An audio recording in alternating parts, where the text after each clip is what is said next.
नमस्कार, मेरा नाम है प्रमोद और आप देख रहे हैं द लल्लन टॉप का डेली इकोनॉमिक शो खर्चा पानी। बजट के बाद से ही जो चीज सबसे ज्यादा चर्चा में है वो है क्रिप्टो करेंसी। सरकार ने उससे होने वाली आय पर 30% टैक्स लगाने की बात कही है और उसके बाद से अटकलों का बाजार गर्म है। आज अखबारों में केंद्रीय वित्त सचिव का एक बयान आया है कि क्रिप्टो एक जुआ है और उस पर जुआ या लॉटरी की तरह ही टैक्स रेट लगेगा। एक खबर ये भी है कि इनकम टैक्स के बाद अब क्रिप्टो पर जीएसटी भी लग सकता है। Brought to you by 5paisa.com. Investing made easy and rewarding. Download the app now. क्या है टैक्सेशन का ये पूरा मामला, इसे लेकर तमाम तरह के सवालात हैं जिन्हें सुलझाने के लिए हम आज आपके बीच दो टैक्स एक्सपर्ट लेके आए हैं। एक हैं सीए सुधीर हालाखंडी और दूसरे सीए सिद्धार्थ श्रीवास्तव।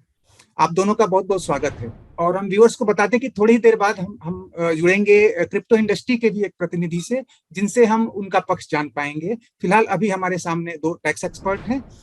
सुधीर जी, जी सर। आपका एक बयान आज अखबारों में है और दैनिक भास्कर अखबार ने अपनी लीड स्टोरी छापी है फ्रंट पेज पे। उसमें आपके स्टेटमेंट को भी आधार बनाया गया है कि इनकम टैक्स के बाद अब क्रिप्टो पे जीएसटी भी लग सकता है।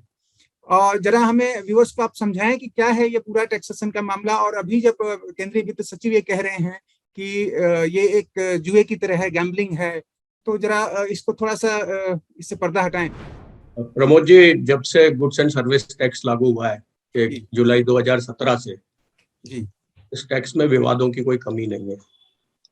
बहुत से नोटिफिकेशन सर्कुलर्स जारी हुए हैं, आप गिनेंगे तो 1100 के करीब हो चुके हैं। क्रिप्टो करेंसी के बारे में अगर हम बात करें तो क्रिप्टो करेंसी जीएसटी में टैक्सेबल है या नहीं है, ये मुद्दा पहली बार नहीं उठा है। जोर शोर से मुद्दा ये इसलिए उठ रहा है कि क्रिप्टो करेंसी के बारे में इनकम टैक्स में क्या ट्रीटमेंट होगा, इसको क्लियर करने में सरकार को बहुत ज्यादा टाइम लग गया, बहुत ज्यादा समय लग गया। अभी तक ये होता था इनकम टैक्स में कि क्रिप्टो करेंसी टैक्सेबल थी। मैं इनकम टैक्स से लेके आपको जीएसटी पे ले जाऊंगा। टैक्सेबल थी, लेकिन ये पता नहीं लगता था कि इस पे टैक्स किस तरह से लगना है। कुछ लोग इसको कैपिटल गेन में ले जाते थे, कुछ अदर सोर्सेज में ले जाते थे। तो अभी उन्होंने ये क्लियर किया है कि क्रिप्टो करेंसी पर वो एक साथ 30% टैक्स लगाएंगे। अब यहाँ से एक विवाद शुरू हुआ, जो स्वाभाविक था कि एक दूसरा टैक्स और है जो इनकम टैक्स के बराबर चल रहा है। और क्या हुआ कि इस वक्त की जो पीढ़ी है जो ट्रेड कर रही है या सर्विसेज में है, उसने गुड्स एंड सर्विस टैक्स को बहुत नजदीक से देखा है। इसके पहले के जो कानून आए थे वो बहुत पहले बने थे और चर्चा भी बहुत ज्यादा हुई। तो हम क्रिप्टो करेंसी को लेके बात करें तो एक्चुअली हम क्रिप्टो करेंसी को लेके बात नहीं कर रहे हैं। हम बात कर रहे हैं जो सरकार ने बात की है वर्चुअल डिजिटल असेट के बारे में। और अगर इसको वर्चुअल डिजिटल असेट उन्होंने बताया है तो फिर ये इमूवेबल नहीं है। दूसरी बात, अगर ये वर्चुअल है तो ये शायद गुड्स भी नहीं है। और अगर ऐसा नहीं है तो फिर तीसरी बात है कि ये करेंसी भी नहीं है, क्योंकि मान्यता प्राप्त करेंसी नहीं है। और अगर ये सिक्योरिटीज की डेफिनेशन में भी नहीं आती है, जैसा कि है कि नहीं आती है, तो फिर सर्विस टैक्स में कहीं एग्जम्पशन नहीं दिया गया है। और अगर एग्जम्पशन नहीं दिया गया है तो ये इस बजट में माननीय वित्त मंत्री के बयान में गुड्स एंड सर्विस टैक्स में क्रिप्टो करेंसी आएगी या नहीं आएगी, इसका कोई संबंध नहीं है। ये विवाद पुराना है। लेकिन अब जब ये उठ गया है, जब इनकम टैक्स में ये था कि किसी वक्त में था कि क्रिप्टो करेंसी को हम हो सकता बैन ही कर दें, लेकिन अब मान लिया गया है कि इस पे टैक्स लगेगा। दूसरी बात है कि उन्होंने बताया कि रिजर्व बैंक ऑफ इंडिया भी अपनी वर्चुअल डिजिटल एसेट लाएगा। तो फिर हमारा सवाल सिर्फ ये है कि फिर गुड्स एंड सर्विस टैक्स में इसके टैक्स का क्या होगा। अच्छा, लेकिन ये मुद्दा मैं जाऊंगा सिद्धार्थ जी के पास। सिद्धार्थ जी, अब जब ये फाइनेंस सेक्रेटरी ने कहा है कि ये एक तरह का गैम्बल है, एक तरह की लॉटरी है और इसको इस तरह से हम ट्रीट करेंगे, तो इसमें क्या नया देख रहे हैं? और जब जीएसटी के कॉन्टेक्स्ट में बात, जैसा कि सुधीर जी ने कहा और अखबारों में भी ये सुर्खियां हैं कि ये अब इसके बाद हम जीएसटी के दायरे में इसको ला सकते हैं, जरा इससे थोड़ा हमारे दर्शकों को आसान भाषा में समझाएं। कुछ चीजें हमको समझनी चाहिए इससे पहले कि हम इसके टैक्स पे जाएं। जैसा कि सुधीर जी ने बोला कि जो टैक्स किया गया है वो एक वर्चुअल डिजिटल एसेट को टैक्स किया गया है। वर्चुअल डिजिटल एसेट में बहुत तरह के एसेट्स आते हैं, उसमें नॉन फंजिबल टोकन भी आते हैं, क्रिप्टो करेंसी भी आती हैं और भी चीजें आती हैं। उनमें से सिर्फ हम एक चीज के ऊपर बात कर रहे हैं कि क्रिप्टो करेंसी के टैक्स के ऊपर क्या करना है। नॉन फंजिबल टोकन भी एक ऐसा मुद्दा है जिसके ऊपर सरकार सोच रही है।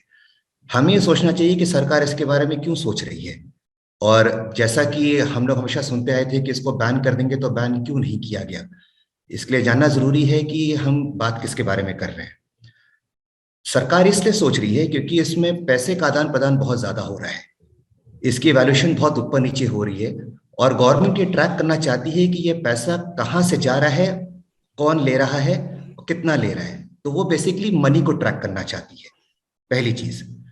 सेकेंड चीज, सरकार जो अपना आधिपत्य है जो आरबीआई के थ्रू बना के रखा हुआ है मनी के ऊपर और सिक्योरिटीज के ऊपर, जो अलग अलग कानून बने हैं, वो अपना जो पकड़ है वो खोना नहीं चाहती, इसलिए वो इसके ऊपर टैक्स लगा रही है और इनकम टैक्स में उसको लाने की कोशिश कर रही है। हमको ये जानना चाहिए कि अभी एक बिल है, बिल में सरकार ने अपना एक जो इंटेंशन है वो बताया है कि उनकी मंशा क्या है। अभी इसके ऊपर बहुत डिबेट होंगी, इसके ऊपर बहुत ज्यादा विचार होगा, क्योंकि क्रिप्टो करेंसी अपने आप में काफी मुश्किल कॉन्सेप्ट है सरकार के लोगों को भी समझने के लिए। भाई जो टैक्स लगाएगा, जो इनकम टैक्स का ऑफिसर है या जीएसटी का ऑफिसर है, उसको भी तो पता होना चाहिए ना कि वो टैक्स लगा भी सकता है कि नहीं लगा सकता है, क्रिप्टो करेंसी है भी कि नहीं है। जी। क्रिप्टो करेंसी अगर आप ऐसे समझें तो ये एक प्राइवेट अरेंजमेंट की तरह है, जिसमें दो लोगों ने यह फैसला किया कि वो एक चीज के मालिकाना हक को शेयर कर रहे हैं। अगर हम लोग क्रिप्टो करेंसी की बात करें, नॉन फंजिबल टोकन भी एक तरह का वर्चुअल डिजिटल एसेट है, जो इस डिबेट में हमको रखना चाहिए, क्योंकि टैक्स वर्चुअल डिजिटल एसेट पे लगा है। मैं 1 मिनट लूंगा दोनों का फर्क समझाने के लिए। जी। क्रिप्टो करेंसी एक बार में बहुत लोग उसके ओनर हो सकते हैं, उसके मालिकाना हक रख सकते हैं क्रिप्टो करेंसी का। नॉन फंजिबल टोकन एक ऐसी चीज है जिसके बारे में सिर्फ एक ही आदमी उसको मालिकाना हक रख सकता है। नॉन फंजिबल टोकन जैसे कि मैंने कोई रिंगटोन बनाई जो मुझे बहुत अच्छी लगी और मैंने पहली बार बनाई, मैंने उसका एक टोकन बना दिया, या मैंने अपनी कुछ फोटोग्राफ्स खींची और मैंने उसको ऑनलाइन में एक टोकन बना दिया। मतलब नॉन फंजिबल टोकन के पीछे एक प्रॉपर्टी होती है जिसके ऑनलाइन मालिकाना हक का मूल्य तय किया जाता है कि इस रिंगटोन की कितनी वैल्यू होनी चाहिए, इस फोटोग्राफ की कितनी वैल्यू होनी चाहिए। क्रिप्टो करेंसी से थोड़ा अलग है। क्रिप्टो करेंसी क्या होती है, ये सिर्फ दो लोग आपस में फैसला कर लेते हैं कि हमने एक टोकन बनाया है और ये टोकन तुम कितने में लोगे, या ये करेंसी तुम कितने में लोगे। इसके पीछे कोई एसेट है या नहीं है, दोनों तरह की चीजें दुनिया में मौजूद है। बहुत सी क्रिप्टो करेंसी ऐसी है जिनके पीछे कोई एसेट नहीं है, बहुत सी करेंसी ऐसी जिनके पीछे एसेट है। लोग हमेशा ये सोचते रहते हैं कि क्रिप्टो करेंसी एक स्कैम है और इस कारण इसके बैन करने की बात उठी थी, पर सरकार ये फैसला नहीं कर पा रही थी कि जहां पे एसेट है उसको कैसे बैन कर दे, और जहां पे दो लोगों ने बिना एसेट के आपस में फैसला कर लिया कि हम इसकी कीमत 20,000 रुपए रखेंगे, तो उसको कैसे बैन कर दें। आप किन्हीं दो लोगों के बीच के कॉन्ट्रैक्ट को बैन नहीं कर सकते, और जिसके पीछे एसेट है उसको बैन नहीं कर सकते। तो बैन करने का आइडिया सरकार ने छोड़ दिया, पर उन्होंने ये देखा कि पैसे का आदान प्रदान बहुत ज्यादा हो रहा है और इसका प्रचलन बहुत तेज हो रहा है। तो लोगों पे निगाह रखने के लिए और आरबीआई कहीं पीछे ना रह जाए और हमारा सिक्योरिटीज मार्केट कहीं टूट ना जाए, उन्होंने इसके ऊपर टैक्स लगाने की बात करी है 30%। अब जैसा कि सुधीर जी ने कहा कि इंडिया में एक ही टैक्स तो है नहीं, टैक्स तो बहुत तरह के हैं। अगर आप इसको एक एसेट मानते हैं तो अगर आप टैक्स की भाषा में बात करें तो बहुत सारे वर्ड हैं जो आम बोलचाल की भाषा में एक मतलब रखेंगे लेकिन टैक्स में अलग अलग, जैसे कि एसेट, सिक्योरिटी, मनी, कमोडिटी, ये अलग अलग वर्ड है जो एक आम आदमी के लिए एक ही मतलब रखेंगे पर अलग है। यहाँ पे हम एसेट की बात कर रहे हैं, इसको एक वर्चुअल डिजिटल एसेट बोला गया। मतलब ये कमोडिटी नहीं है, सिक्योरिटी नहीं है, मनी नहीं है। जैसा कि सुधीर जी ने बोला था कि ना मनी है ना सिक्योरिटी है। मनी और सिक्योरिटी पे जीएसटी नहीं लगता है। जीएसटी किस पे लगता है, कोई भी चीज अगर वो गुड्स है तो गुड्स की तरह लगेगा, अगर गुड्स नहीं है तो सर्विस की तरह लगेगा। अब चूंकि आपने इसको एसेट बोला है, गुड्स नहीं बोला है, तो सर्विस की तरह लगेगा।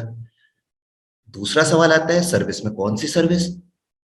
भाई दो लोगों ने आपस में बस फैसला कर लिया है कि हम इसका इतना वैल्यू रखेंगे, या नॉन फंजिबल टोकन में किसी ने बोला कि मैं अपनी फोटोग्राफ 50 लाख के ऊपर इसका ऑनलाइन अधिकार किसी को देना चाहता हूं, तो गवर्नमेंट ने बोला हम इसको गैम्बलिंग की तरह मानेंगे। सोमनाथन जी जो हमारे सेक्रेटरी साहब हैं, उन्होंने फिलहाल तो गैम्बलिंग वर्ड यूज किया है, मुझे उस पर भी डाउट है क्योंकि गैम्बलिंग वर्ड में एक थोड़ा सा किस्मत का या लक का फैक्टर होता है, हो भी सकती है, नहीं भी हो सकती है। क्रिप्टो करेंसी में ऐसी कोई परेशानी नहीं है कि हो सकती है नहीं हो सकती, मुझे चाहिए, मैंने पैसा दिया, मेरी हो गई। ये चीज गैम्बलिंग कहाँ से हो गई, इस पे विचार करना चाहिए। उन्होंने ऐसा इसलिए कहा है क्योंकि गैम्बलिंग पे सबसे ज्यादा रेट जो वो ले सकते हैं वो ले सकेंगे। अगर मैं एक जीएसटी ऑफिसर हूं तो जब तक कंफ्यूजन है, मैं चाहूंगा कि 28% सबसे ज्यादा है, मैं इसको 28 की कैटेगरी में डाल लेता हूं। बट इसको गैम्बलिंग प्रूफ करना कोर्ट की निगाह में या असेसमेंट जब होगा उसमें बहुत मुश्किल होगा। इसको गैम्बलिंग कहना इतना आसान नहीं है, क्योंकि गैम्बलिंग में जो सिद्धार्थ जी, मैं आऊंगा आपके पास। ये जो चीज आप बता रहे हैं इसको थोड़ा सा आगे और इलाबोरेट करेंगे। मुझे लग रहा है सुधीर जी आप कुछ कहना चाहते थे कि जैसे ये बात आई कि वर्चुअल एसेट इसको माना है, लेकिन ये सिक्योरिटीज है या ये मनी है, इस पे क्लैरिटी नहीं है। या एक तरह ये कह रहे हैं लोग कि भाई सरकार ने एक तरह से इसको मान्यता तो दे दी है, रिकॉग्नाइज कर लिया है। तो अब क्या आपको लग रहा है कि इसमें क्या कॉम्प्लिकेशंस आएंगी, या आपको लग रहा है कि नहीं, अब कम से कम जब वित्त सचिव ये कह रहे हैं कि ये हम गैम्बलिंग की तरह इसको लेंगे तो अपने आप ये तय हो गया कि अब इस पे जीएसटी भी लगेगा, क्योंकि अगर सिक्योरिटीज होता तो नहीं लगता, जैसा कि सिद्धार्थ जी कह रहे हैं। कुछ कहना चाह रहे हैं आप? हाँ, दो तीन चीजें मैं आपको स्पष्ट कर दूं जो मैं सोचता हूँ इसके बारे में, क्योंकि मैं नॉर्मली लिखता हूँ तो दोनों ही टैक्सेस के बारे में लिखता हूँ, गुड्स एंड सर्विस टैक्स के बारे में भी, क्योंकि इन दिनों में गुड्स एंड सर्विस टैक्स ज्यादा चर्चित है, तो माना जाता है कि मैं गुड्स एंड सर्विस टैक्स से अटैच हूँ। पहली बात तो यह है कि कहीं भी क्रिप्टो करेंसी को लीगलाइज नहीं किया गया है, और इनकम टैक्स कभी भी लीगल और इलीगल इनकम में फर्क नहीं करता है। पहले तो हम ये भ्रम दूर कर लें कि इस तरह से टैक्सेबल करके इसको लीगलाइज कर दिया गया है। दूसरी बात, अब मैं गुड्स एंड सर्विस टैक्स की बात करूँगा। जैसे कि सिद्धार्थ जी ने कहा कि ये सर्विसेज होती है, और सर्विसेज में किस सर्विस में जाएगी उसकी जरूरत नहीं है। अगर उन्होंने रेट स्पष्ट नहीं की तो 18% में जाएगी। लेकिन इसमें एक दूसरी चीज है, एक और विवाद है। मैं पूरा टैक्सेशन जो गुड्स एंड सर्विस टैक्स में इस करेंसी को लेकर है, वो एक विवाद है, अभी टैक्सेबिलिटी नहीं है। ये शुरू करना बहुत जरूरी था, इसलिए जरूरी था कि सरकार इसको स्पष्ट कर दे। जैसे भ्रम आता है, अब बताइए क्रिप्टो करेंसी पे टैक्स लगेगा। क्रिप्टो करेंसी भारत में आई तो बहुत पहले होगी, 3-4 साल से बहुत अधिक चल रही है। 3 साल तो इन्होंने लगा दिया उसकी टैक्सेबिलिटी को स्पष्ट करने में। तो हम ये चाहते हैं कि गुड्स एंड सर्विस टैक्स में अगर ये टैक्सेबल है तो फिर सरकार इसको स्पष्ट कर दे कि हम क्या करना चाहते हैं। देखिए, दो तरह की चीजों पे गुड्स एंड सर्विस टैक्स लगता है, सर्विसेज पर और गुड्स पे।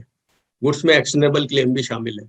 अगर हम क्रिप्टो करेंसी को या इस असेट को एक्शनेबल क्लेम मानते हैं तो फिर शेड्यूल 3 में जाके सारे के सारे एक्शनेबल क्लेम माफ कर दिए गए हैं, लॉटरी, बैटिंग और गैम्बलिंग को छोड़ के। तो मुझे लगता है कि कहीं ना कहीं हमारे राजस्व सचिव का या सरकार का इशारा इस तरफ है कि अगर एक्शनेबल क्लेम है, क्योंकि आप किसी में भी टैक्स लगाते हैं बाद में कोर्ट को डिसाइड करना पड़ता है, और गुड्स एंड सर्विस टैक्स में तो बहुत सी चीजें हैं जो अभी हमारे न्यायालयों में डिसाइड होगी। तो अगर ये एक्शनेबल क्लेम है तो फिर ये शेड्यूल 3 में जाके टैक्स फ्री हो जाता है। तो फिर जब तक इसको बैटिंग, गैम्बलिंग में नहीं लिया जाता तब तक इसकी टैक्सेबिलिटी नहीं होती। और अगर वहां ले लिया जाता है, जैसी की संभावना व्यक्त की जा रही है कि वहां ले लिया जाता है, तो फिर 28% टैक्स हो जाता है। लेकिन गुड्स एंड सर्विस टैक्स में हर चीज की रेट वो डिफाइन कर सकते हैं एक्सेप्ट 18% के। तो वो क्या टैक्स लगाना चाहते हैं। इसका एक दूसरा मुद्दा आपको बताता हूँ जो सोशियो इकोनॉमिक मुद्दा है।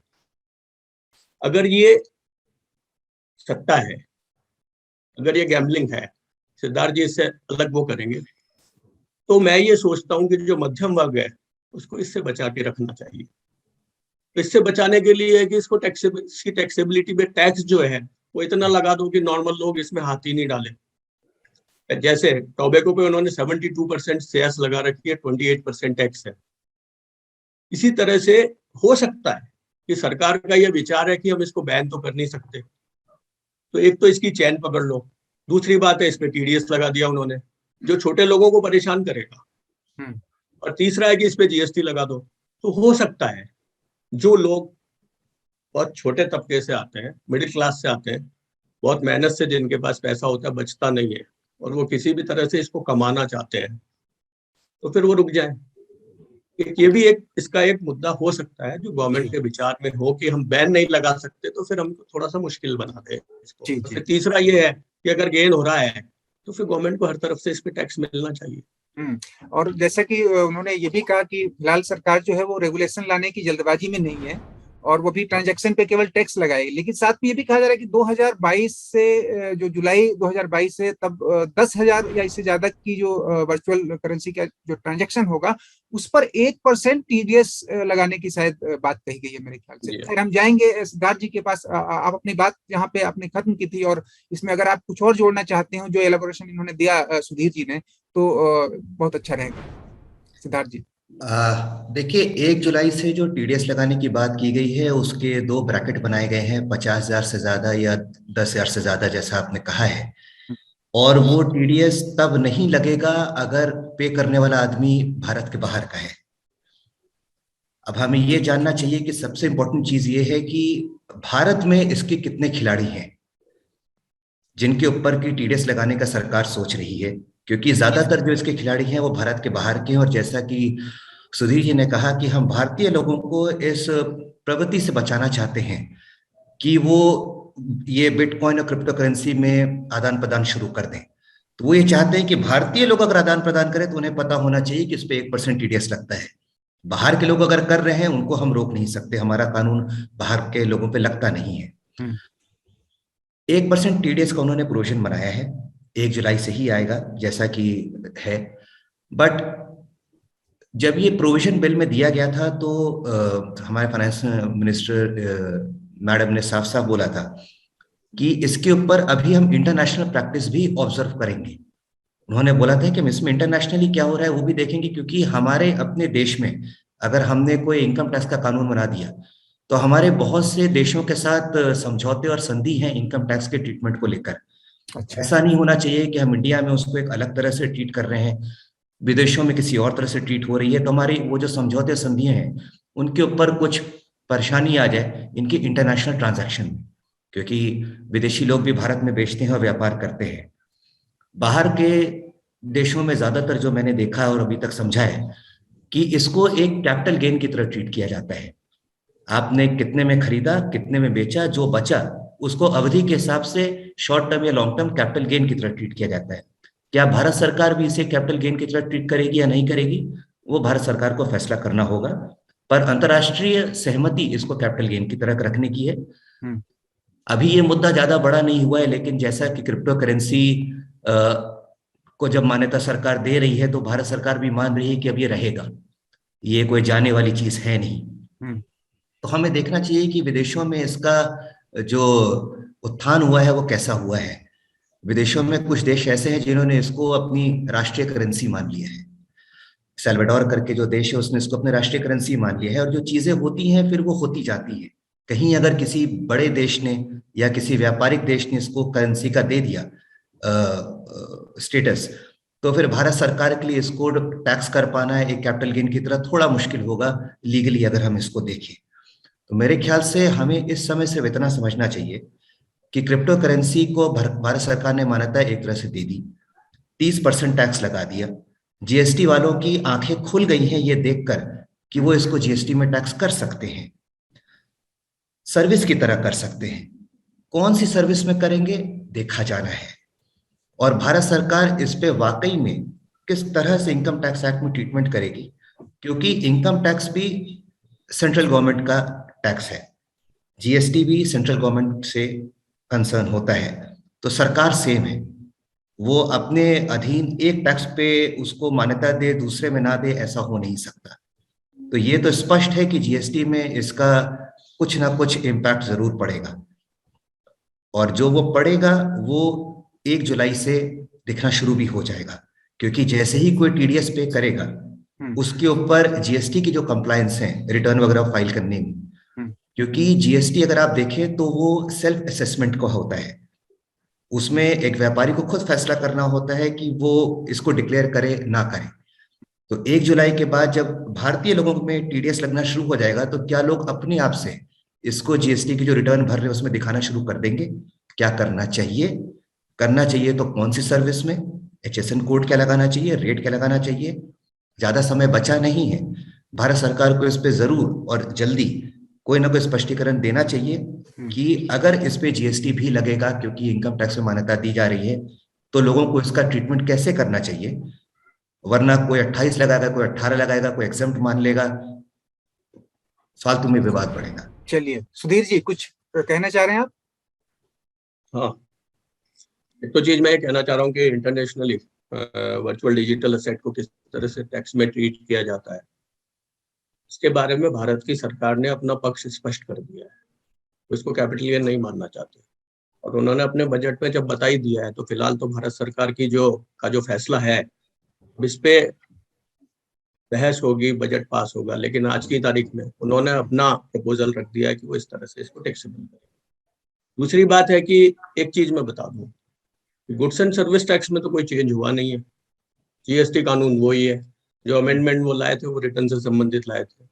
तो फिर अगर क्रिप्टो करेंसी या वर्चुअल डिजिटल एसेट पे जीएसटी लगता है, एक संभावना बता रहा हूँ, लगता है, आज का मेरा जो बयान है उसमें यही है कि हमारा उद्देश्य सिर्फ ये है कि कंफ्यूजन खत्म हो। अगर लगता है तो फिर आज से थोड़ी लगेगा, ये तो पहले से लग चुका। इस दिन भारत में गुड्स एंड सर्विस टैक्स आया था, स्थितियां तो बदली नहीं है, असेट वही है, केवल उन्होंने नाम दिया है। अगर इसको असेट डिक्लेयर किया है तो क्लैरिफिकेशन ही है, स्थितियां वही है। तो सरकार को एक स्पष्टीकरण, अगर जीएसटी लगता है और अगर नहीं लगता है, दोनों में रेट्रोस्पेक्टिव करना पड़ेगा। ये अब तक जो हो चुका है उसका टैक्स तो कलेक्ट होगा नहीं, लेकिन गुड्स एंड सर्विस टैक्स में बहुत सी चीजें हैं जो पहले वो कर देते हैं, बाद में उसको सर्कुलर से ठीक करते हैं। इसलिए ये सरकार के पास अगर समय है, और जैसा कि सिद्धार्थ जी ने कहा 1 जुलाई तक का समय है, बहुत अच्छी से सोच समझ के। और अभी जैसा कि आप लोग बता ही रहे हैं, साथ में ये भी मैं सुन रहा हूँ कि आईटीआर फॉर्म जो आएगा, अब इनकम टैक्स का जो रिटर्न फॉर्म, उसमें क्रिप्टो का अलग कॉलम होगा। तो एक तरह से शुरुआत तो हो ही गई है कहीं ना कहीं से, और वो धीरे धीरे चीजें जो है अब रफ्तार पकड़ेंगी।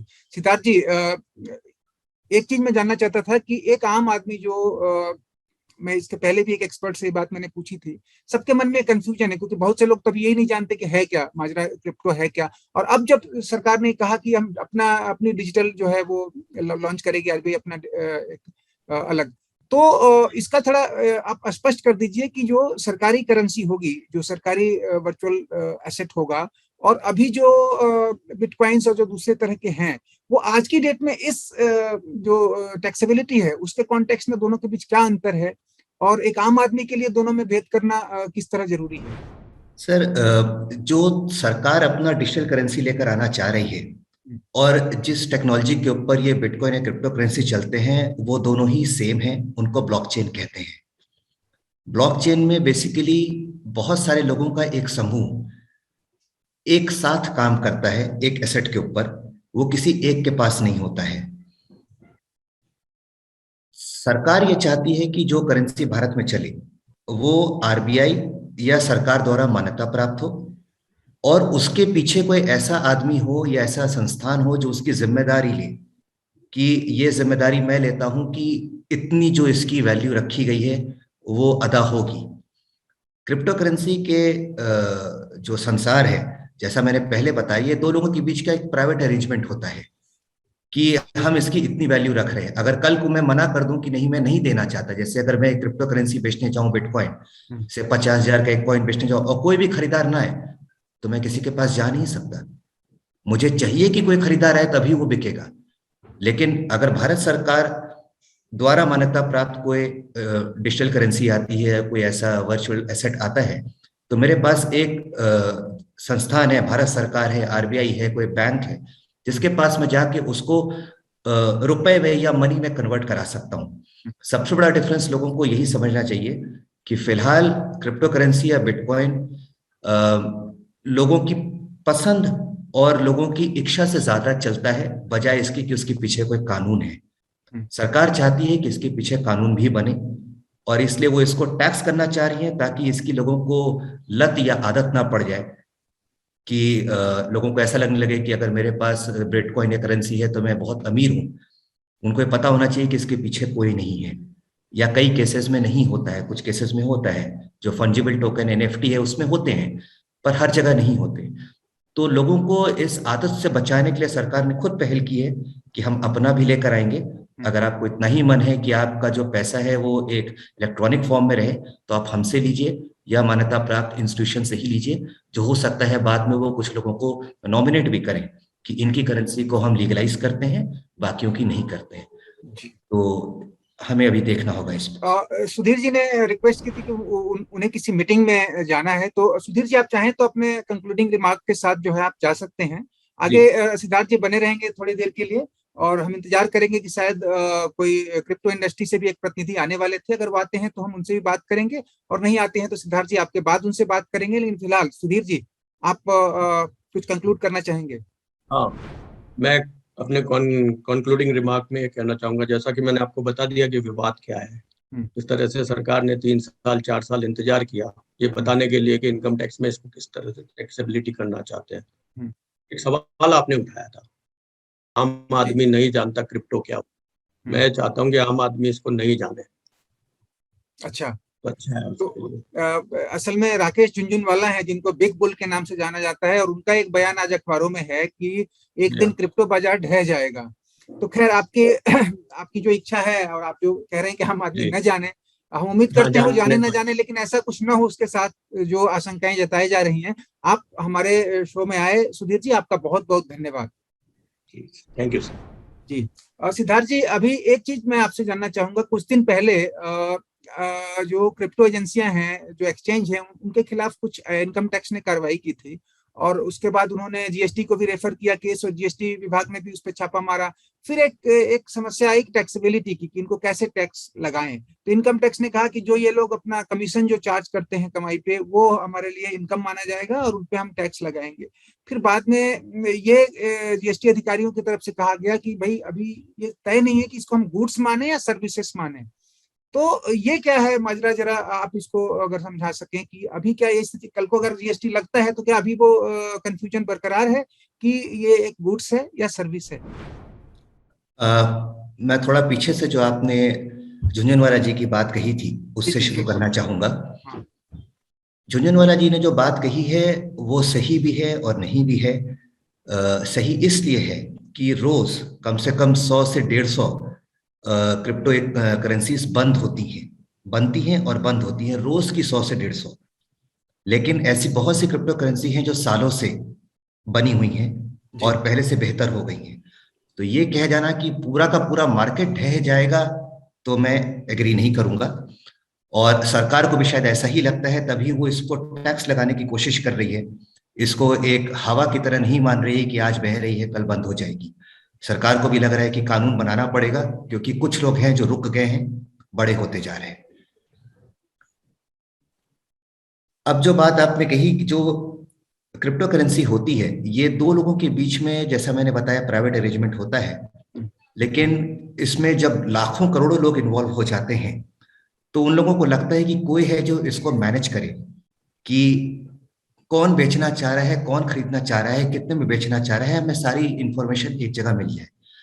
तो जैसे हमारे स्टॉक एक्सचेंज होते हैं वैसे क्रिप्टो के भी एक्सचेंज होते हैं। अब क्रिप्टो एक्सचेंज का काम सिर्फ इतना होता है कि वो ये बताए कि कौन बेचना चाह रहा है, कौन खरीदना चाह रहा है।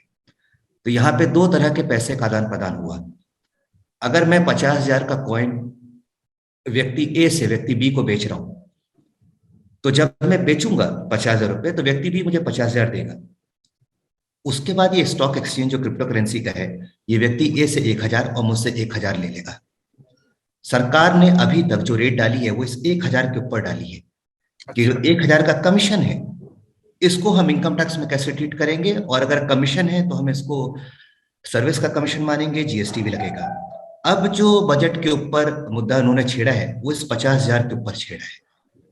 अब वो 1,000 की बात नहीं कर रहे, वो 50,000 की बात कर रहे। वो कह रहे हैं कि अगर मैंने 50,000 का कोई कॉइन बेचा है, उसकी खरीद अगर मुझे 35,000 थी, तो 50,000 में से खरीद की वैल्यू घटा दें 35,000, 15,000 के ऊपर अब वो इनकम टैक्स लगाना चाहते हैं 30% के हिसाब से। वो 1,000 का मुद्दा अलग है, वो एक कमीशन है। उसके लिए जानना जरूरी नहीं है कि वो गुड्स का था कि सर्विस का था, क्योंकि कमीशन सर्विस के लिए ही होता है। कमीशन सर्विस के लिए होता है तो वो तो सर्विस है। उस 1,000 के ऊपर ये स्टॉक एक्सचेंज अपना टैक्स पे करेंगे। हाँ, वो भारत में स्थापित हैं या भारत के बाहर स्थापित हैं, उससे ये पता लगेगा कि जीएसटी अथॉरिटी उसको टैक्स कर भी सकती कि नहीं, इनकम टैक्स अथॉरिटी उनको कैसे छुएंगी, क्योंकि भारत में से स्टॉक एक्सचेंज बहुत कम है। पर ये जो 50 में से 35,000 हटा के 15,000 का मुद्दा है। ये अगर भारतीयों के बीच में होगा तो टीडीएस भी लगेगा, 30% टैक्स भी लगेगा। अगर एक विदेशी और भारतीय के बीच में होगा तो विदेशी से ना तो आप 30% ले पाएंगे, ना आप टीडीएस ले पाएंगे। तो ये सरकार का पूरा प्रयास इस तरह से है कि भारतीय लोगों के बीच में अगर ये चीज प्रचलित होती जा रही है तो उनसे हम टैक्स ले लें। अगर स्टॉक एक्सचेंज इंडिया में है तो उनसे जो 1,000 रुपए की कमीशन है उस पर टैक्स ले लें। जब वो ये टैक्स ले लेंगे, ये समझना बहुत जरूरी है कि इनकम टैक्स आय पे लगता है, इनकम पे लगता है। इनकम मतलब जितनी कमाई हुई और जितना खरीद थी उसका डिफरेंशियल इनकम है। इनकम टैक्स ये नहीं बताता कि वो गुड्स का है कि सर्विस का है। अगर मैंने 50,000 का कुछ लिया और 35 में 80 में बेच दिया तो 30,000 इनकम हो गई। वो कुछ का जवाब हमें जीएसटी में मिलता है कि ये जो 50,000 का तुमने लिया था 80 में बेचा है, ये कुछ गुड्स था या सर्विस था। वो मुद्दा जीएसटी में अब बहुत ज्वलंत मुद्दा बन जाएगा, क्योंकि जब आपने इनकम लगा दिया कि इनकम टैक्स लगा दिया, तो जहां तक मुझे लगता है सर्विस की तरह ही टैक्स होगा, क्योंकि जीएसटी बहुत सिंपल कानून है। और जैसा कि हमारे साथी जो कह कर गए हैं कि अगर ये गुड्स या सर्विस में कुछ भी होगा तो चूंकि जीएसटी का कानून नहीं बदला है, 2017 से होगा। जी बिल्कुल। तो सरकार की जीएसटी के ऑफिसर्स अगर इस पे आगे बढ़े तो मेरा ये कहना है कि वो सरकार से ये इंस्ट्रक्शन लेके बढ़े कि हम इसको आज 2022 के बाद टैक्स करें, या हम 17 से पुरानी डिमांड इंटरेस्ट पेनल्टी के साथ रेस कर दें। और अगर हम आगे बढ़ें तो क्या हम मिस्टर सोमनाथन जी के हिसाब से गैम्बलिंग कह के बढ़ें, क्योंकि हम गैम्बलिंग कह के मानेंगे और अगर उसने बोला कि मैं नहीं पे करता और ये मुद्दा कोर्ट में जाता है तो वहां गैम्बलिंग प्रूफ करना थोड़ा मुश्किल होगा। अच्छा, क्योंकि गैम्बलिंग में लक होती है, इसमें लक का कॉन्सेप्ट नहीं है। गैम्बलिंग में लक होती है। सिद्धार्थ जी, देखते हैं इस पे और कितनी सफाई आती है, लेकिन फिलहाल आप हमारे शो में आए और हमारे व्यूअर्स को आपने बड़े ही साफगोई से, बड़े ही विस्तार से और बड़े आसान तरीके से आपने इस चीज को समझाया। आपका बहुत बहुत धन्यवाद।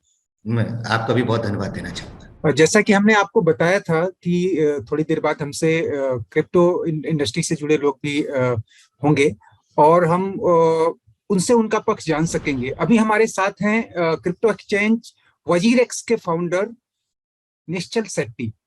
निश्चल जी, बहुत बहुत स्वागत है आपका ललन टॉप के शो खर्चा पानी में। थैंक यू मुझे इनवाइट करने के लिए यहाँ पे। जी, अभी आज हम अपने कुछ टैक्स एक्सपर्ट के साथ चर्चा कर रहे थे। विषय था कि आपने पढ़ा होगा अखबारों में, आज एक सुर्खी है अपने फाइनेंस सेक्रेटरी की। उनका कहना है कि जो क्रिप्टो करेंसी है वो एक तरह का गैम्बल है, जुआ है, और हम उसे टैक्सेशन के मामले में जुए की तरह ही ट्रीट करेंगे। तो एक तो ये उनका बयान है। दूसरा ये कहा जा रहा है कि क्योंकि अभी ये साफ नहीं है कि क्रिप्टो करेंसी एक सिक्योरिटीज है, मनी है, और तो उसको लेके, उसकी टैक्सेबिलिटी को लेके कई तरह के सवाल उठ रहे हैं कि वो कैसे उसको लगाएंगे। तो जरा मैं आपका पक्ष जानना चाहता हूं, क्योंकि आप लीडिंग एक्सचेंज को वो करते, रिप्रेजेंट करते हैं। तो हमारे व्यूअर्स को भी आप अपना पक्ष रखें कि क्या है पूरा माजरा, क्या है। मैंने अभी ये जो आप स्टेटमेंट बोल रहे हो, मुझे नहीं लगता कहीं पे भी ऐसा कहा है कि ये जुआ है या गैम्बलिंग है। आई थिंक क्या हो रहा है कि क्योंकि इसका जो टैक्स ब्रैकेट है वो हाईएस्ट टैक्स ब्रैकेट 30% में रखा हुआ है, तो शायद कुछ और चीजें, जैसे आपने लॉटरी जीता, तो आई थिंक लॉटरी का भी इसी रेंज में है, हायर रेंज में। तो शायद इसीलिए कोई किसी ना किसी ने कुछ कंपैरिजन कर दिया होगा। लेकिन नहीं तो एक जो इम्पोर्टेंट चीज आई है वो ये है कि अभी डेफिनेशन है कि ये क्रिप्टो क्या है। उसे डिजिटल एसेट कहा जा रहा है और उसका डेफिनेशन भी है। और इस डिजिटल एसेट के अंदर दो चीजें आ रही हैं। एक है आपके सभी जो टोकन होते हैं, जैसे बिटकॉइन हो गया, इथेरियम हो गया, और कई सारे हजारों टोकन्स है। दूसरा आता है आपका ये जो NFT, आपने जो सुना होगा, नॉन फंजिबल टोकन, जो है आपका डिजिटल आर्ट हो गया। जैसे आप अगर कोई आर्टिस्ट हो, आपने डिजिटल आर्ट बना दिया। अभी ये सब जुआ तो है नहीं, आपने डिजिटल आर्ट बना दिया। आर्ट तो आज के दिन में आप फिजिकल आर्ट भी तो सेल हो रहा है, तो या तो फिर हमें उसे भी जुआ बोलना पड़ेगा। तो आई डोंट थिंक ये कंपैरिजन गलत है। जो सही है वो ये है कि हाईएस्ट टैक्स ब्रैकेट है जो 30% है। भले ही आपका अगर ईयरली इनकम उस ब्रैकेट में नहीं आता, लेकिन अगर आपने क्रिप्टो से कोई प्रॉफिट, मुनाफा कमाया, तो आपको 30% देना पड़ेगा। ये एक जो स्पष्ट हुई है ये बजट से। तो आई थिंक इट्स ओके। एक सबसे अच्छी बात जो हुई है ये है कि अब ऑफिशियली टैक्स में क्लैरिटी है कि इस पे कितना टैक्स भरना है, और एक डेफिनेशन है इसके लिए कि डिजिटल एसेट क्या होता है। आपने कहा वो सही बात है कि इनकम टैक्स के हाईएस्ट स्लैब में उसको रखा गया है, लेकिन जहां ये जब कह रहे हैं कि ये सिक्योरिटीज है या मनी है, उसमें ये है माजरा सर कि अगर ये सिक्योरिटीज नहीं है, जैसा कि अभी तक नहीं मान रहे, तो ये जीएसटी के दायरे में भी आएगा, और जीएसटी में जो हाईएस्ट रेट है वो 28% का है। तो फाइनेंस सेक्रेटरी ने तो कहा है, मैंने एक तो अखबारों में पढ़ा, उन्होंने बोला है कि जी आप इसको हायर, हम उनका हो सकता है उनका मतलब ये रहा हो कि हम इस पे हायर स्लैब लगाएंगे, और इसलिए उन्होंने कंपेरिजन कर दिया हो कि जीएसटी। लेकिन अगर जीएसटी में आता है ये, तो जीएसटी का भी गैम्बलिंग पे और दूसरे जो चाहे हॉर्स ट्रेडिंग और जो भी टैक्सेबल चीजें हैं उस पर 28% का ही रेट है। तो ये मान के चला जा रहा है कि अगर ये ऐसा ट्रीट करते हैं और जीएसटी के दायरे में आए तो वहां 28% का स्लैब लगेगा।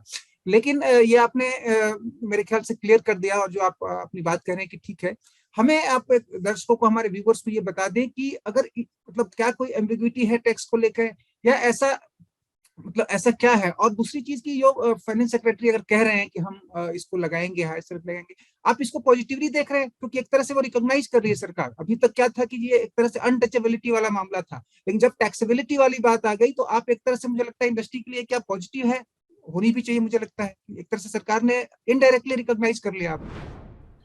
बिल्कुल। जो एम्बिग्विटी की बात है उसमें देखो, अभी डेफिनेटली एम्बिग्विटी है कई चीजों में, बिकॉज ये एक बहुत ही कॉम्प्लिकेटेड सेक्टर है। और अब जो टैक्स भी अनाउंसमेंट हुआ है, जीएसटी के बारे में कोई डायरेक्ट रेफरेंस नहीं है, अभी सब एजम्पशंस चल रहे हैं। तो हम एज एन इंडस्ट्री हम सबको अभी इस पे क्वेश्चंस पूछने पड़ेंगे, ताकि क्लैरिटी आ जाए कि एग्जैक्टली कहाँ टैक्स लगेगा, कब लगेगा, और कौन सा टैक्स लगेगा। जीएसटी फॉर एग्जांपल, आप अगर 28%, 14%, 18% जो भी लोग बोल रहे हैं, वो प्रैक्टिकल नहीं है अगर आप पूरे क्रिप्टो के वैल्यू पे लगाओगे। क्योंकि जो ट्रेडिंग होता है क्रिप्टो का, लोग 0.1%, 0.2%, 0.3% प्रॉफिट पे बेचते हैं, खरीदते हैं, और कई बार करते हैं दिन में। अगर हर बार अगर आप जीएसटी की बात करोगे तो वर्चुअली इम्पॉसिबल है किसी को ट्रेड करना। तो आई थिंक वहां पे क्लैरिटी जरूर आएगी, एंड आई एम श्योर कि गवर्नमेंट इसको सॉल्व करेगी, बिकॉज उसके बगैर तो इंडिया में ट्रेडिंग तो हो नहीं पाएगा। और पूरा इंडस्ट्री खत्म हो जाएगा। तो अगर खत्म करना ही था तो इतना सब मुश्किल में जाके टैक्सेशन करने का कोई मतलब नहीं बनता। तो आई थिंक ये सॉल्व हो जाएगा। फिर आई थिंक ये अभी in terms of positive, I think ये डेफिनेटली पॉजिटिव है, बिकॉज अगर कोई चीज इंपॉर्टेंट नहीं है तो उसे बजट में क्यों बोले। अगर कोई इंपॉर्टेंट नहीं है उसके बारे में, टैक्सेशन के बारे में टाइम क्यों स्पेंड करें, क्योंकि गवर्नमेंट को साफ साफ दिख रहा है कि पूरी दुनिया इसमें आगे बढ़ रही है, हम भी आगे बढ़े। एंड आई थिंक इंडिया के पास दो ऑप्शन थे, और दोनों चल रहे हैं। एक रेगुलेशन है, दूसरा ये क्लैरिटी ऑफ टैक्सेशन। रेगुलेशन जो है वो दुनिया में कोई भी कंट्री में अभी आई नहीं है अच्छे से, बड़े कंट्रीज में। तो इंडिया को भी कोई जल्दी करने की जरूरत नहीं है, उस पर काम करेंगे, उस पर और डिस्कशन होगा, डिबेट होगा, पर रेगुलेशन को टाइम लगेगा। आप डेटा रेगुलेशन देख लो, अभी इंडिया में जो इंटरनेट पे रेगुलेशन कितना ही आया हुआ है। आई थिंक टाइम तो लगेगा, बट ये जो टैक्स का है ये बहुत ही पॉजिटिव टर्न था इंडस्ट्री के लिए। बहुत लोग अभी कॉन्फिडेंस आ गया है कि अच्छा, कल तक तो हम सोच रहे थे बैन होगा, अब हम सोच रहे हैं कि 30% टैक्स ज्यादा हो गया, which is okay. I think यहाँ से टैक्स कम ही होगा, अगर जैसे जैसे ये इंडस्ट्री बढ़ेगा टैक्स भी घटते जाएगा। रेगुलेशन होने का फायदा होगा। बिना रेगुलेशन मुझे लगता है अगर आप टैक्स स्लैब को लेके कोर्ट में जाना चाहें, जैसे कि अभी थोड़ी देर पहले आपके आने से पहले हमारे दो टैक्स एक्सपर्ट थे, वो बता रहे थे कि कल को ऐसा नहीं है कि वो 30% या हाईएस्ट स्लैब डाल देंगे, अलग से वो कोई लेजिस्लेशन ला के आपके ऊपर वो कोई और अपर टैक्स स्लैब डाल देंगे। अगर इंडस्ट्री कोर्ट में जाएगी तो हो सकता है कि वहां पे चीजें बड़ी साफ हो पाएंगी। तो इसलिए जरूरी है कि आपको लीगलाइज करें या लेजिस्लेशन के दायरे में लाएं। मुझे लगता है ये बात की बात है। एक चीज आप मुझे बताएं कि आरबीआई ने भी कहा है कि हम अपनी एक डिजिटल करेंसी लाएंगे। सरकार ने ही कहा है कि आरबीआई लाएगा और वो ब्लॉकचेन आधारित होगी। तो ये बताएं कि क्या इससे बिटकॉइन के भविष्य पे कोई संकट खड़ा होगा, जैसा कि कहा जा रहा है। आज मैंने कहीं पढ़ा कि इससे उनका क्या होगा पता नहीं। ये दोनों के कॉन्टेक्स्ट में जरा आप क्लियर करें, हमारे व्यूअर्स को बताएं कि क्या स्थिति होगी और सरकारी करेंसी कैसे होगी, और अभी जो चल रहा है वो क्या होगा। श्योर। अभी आप ये सोच लो कि डिजिटल गोल्ड है, और आज के डेट में इवन ऑनलाइन अपना INR भी है। या इवन फिजिकल में गोल्ड और INR, इनका कोई कंपटीशन बनता है? नहीं बनता है, क्योंकि जो INR है वो स्टेबल है, 1 रुपया आप उसे यूज करते हो कुछ खरीदने के लिए, बेचने के लिए। जो गोल्ड है आप खरीद रहे हो क्योंकि स्टोर ऑफ वैल्यू, आपको पता है इसका रेट बढ़ेगा तो मैं अभी खरीद के रख देता हूँ। तो इसी प्रकार से जो क्रिप्टो होते हैं, बिटकॉइन जैसे हो, बिटकॉइन को इनफैक्ट लोग डिजिटल गोल्ड बोलते हैं, बिकॉज वो गोल्ड से रिप्रेजेंट करता है कि जैसे गोल्ड का क्वांटिटी लिमिटेड है दुनिया में और उसका प्राइस बढ़ता है, तो वैसे ही बिटकॉइन भी लिमिटेड है और उसका प्राइस बढ़ते जाता है जैसे और लोग आते हैं। तो ये कंपैरिजन जो है ये एक्चुअली सही नहीं है, क्योंकि जो डिजिटल INR होगा वो एक करेंसी है, मतलब एक ट्रू करेंसी। और कंफ्यूजन किधर हो रहा है, क्योंकि क्रिप्टो को, जो क्रिप्टो एसेट्स भी है ना, उन्हें बोलते हैं क्रिप्टो करेंसी, ये टर्म है। जैसे अभी बहुत सारे टर्म्स होते हैं, उनको लिटरल नहीं लेना चाहिए, स्पेशली कंप्यूटर की दुनिया में। तो क्रिप्टो करेंसी का ये मतलब नहीं कि वो जो आपका INR है या डॉलर हो गया उसके साथ compete कर रहा है, वो करेंसी है ब्लॉकचेन के ऊपर यूज करने की। सो अगर आपको उस ब्लॉकचेन में कुछ रन करना है ना, तो आपको ये जो क्रिप्टो है वो यूज करना पड़ेगा। तो उनका यूज केस अलग है, इसलिए कोई I don't think any competition है एक डिजिटल INR वर्सेस बिटकॉइन या दूसरे करेंसीज के साथ। ये चीज है। और अभी आपने टैक्सेबिलिटी को लेके कंसर्न इंडस्ट्री का जताया था, जिसपे कई पहले भी बयान आ चुके हैं, आपके भी और दूसरे एक्सचेंजेस के भी। आपको याद होगा कुछ दिन पहले इनकम टैक्स और GST ने कुछ एक्शन लिए थे एक्सचेंजेस के खिलाफ, तो उन्होंने वहां पे पैदा हुआ एक सवाल कि हम इसको टैक्स कैसे करें। तो वहां पे ये एक रास्ता उनको सूझा, क्योंकि सब कुछ जब आपको पता है कि सारी क्राइटेरिया तय नहीं है, हर चीज लेजिस्लेशन में नहीं है, तो उन्होंने कहा कि जो एक्सचेंज की मार्जिन मनी या जो उनके कमीशन होंगे हम उसको इनकम मान लेंगे। अब जब बजट में ये आ गया कि जी 30% को इनकम टैक्स लाएंगे, तो जरा आप हमारे व्यूअर्स को क्लियर करके बताएं कि वो जो कंसर्न था टैक्सेबिलिटी का, उसमें कोई क्लैरिटी आएगी, या अभी और चीजें जो अभी GST को लेकर जो कंसर्न हो रहे हैं तो उससे और चीजें पेचीदा हो गई हैं आगे। अभी जो नया डेवलपमेंट है इसमें उस टैक्सेबिलिटी के कंसर्न्स का क्या है, उनकी स्थिति क्या है? आई थिंक दो डिफरेंट चीजें हैं। जैसे ये जो बजट में जो आया है वो आपका पर्सनल इनकम टैक्स हो गया, जो क्लैरिटी आ गया। जो पहले भी क्लैरिटी थी, क्लैरिटी ऐसे नहीं कि बिकॉज सब लोग टैक्स भर रहे थे, बट डिफरेंस ये था कि आपका जो टैक्स ब्रैकेट है आप उसके हिसाब से भर रहे थे। 10% या नो टैक्स अगर इनकम लो है, अब आपको भरना ही पड़ेगा और 30% ही भरना पड़ेगा। तो ये अलग है। दूसरा है डेफिनेशन है, जो अब तक डेफिनेशन नहीं था, यहाँ पे डिजिटल एसेट कहा जा रहा है और उसका डेफिनेशन है, तो वो एक नया आया। तीसरा जो अभी TDS चल रहा है 1%, जिसपे बहुत कंफ्यूजन है। हम भी पता करने की कोशिश करें एग्जैक्टली कब लगेगा, किस फॉर्म में लगेगा। नहीं, जुलाई में उन्होंने कहा है कि जुलाई में 10,000 रुपए तक के जो है ट्रांजेक्शन पे या इनकम पे राइट, लेकिन या उसमें कई सारे प्रैक्टिकल प्रॉब्लम्स भी है इम्प्लीमेंटेशन वाइज एंड ऑल। और इधर ही एज एन इंडस्ट्री हमको रिप्रेजेंट करके हमको बताना पड़ेगा गवर्नमेंट को भी कि ये सब प्रॉब्लम्स है, सॉल्व करते हैं। ऐसा नहीं है कि बहुत बड़ा इम्पॉसिबल टास्क है, बट है प्रॉब्लम, तो उसको सॉल्व करना पड़ेगा। तो in terms of clarity I think लोगों को क्लैरिटी आ गया है।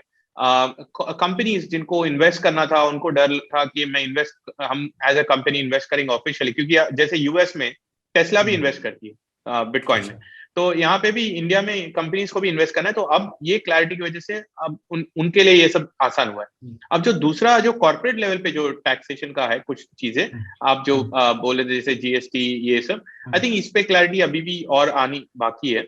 और एज एन इंडस्ट्री हमें वही है, इसके लिए क्लैरिटी के ऊपर हमें क्वेश्चंस उठाने पड़ेंगे। एंड आई होप सही रेजोल्यूशन आ जाए ताकि इंडस्ट्री तेजी से बढ़े।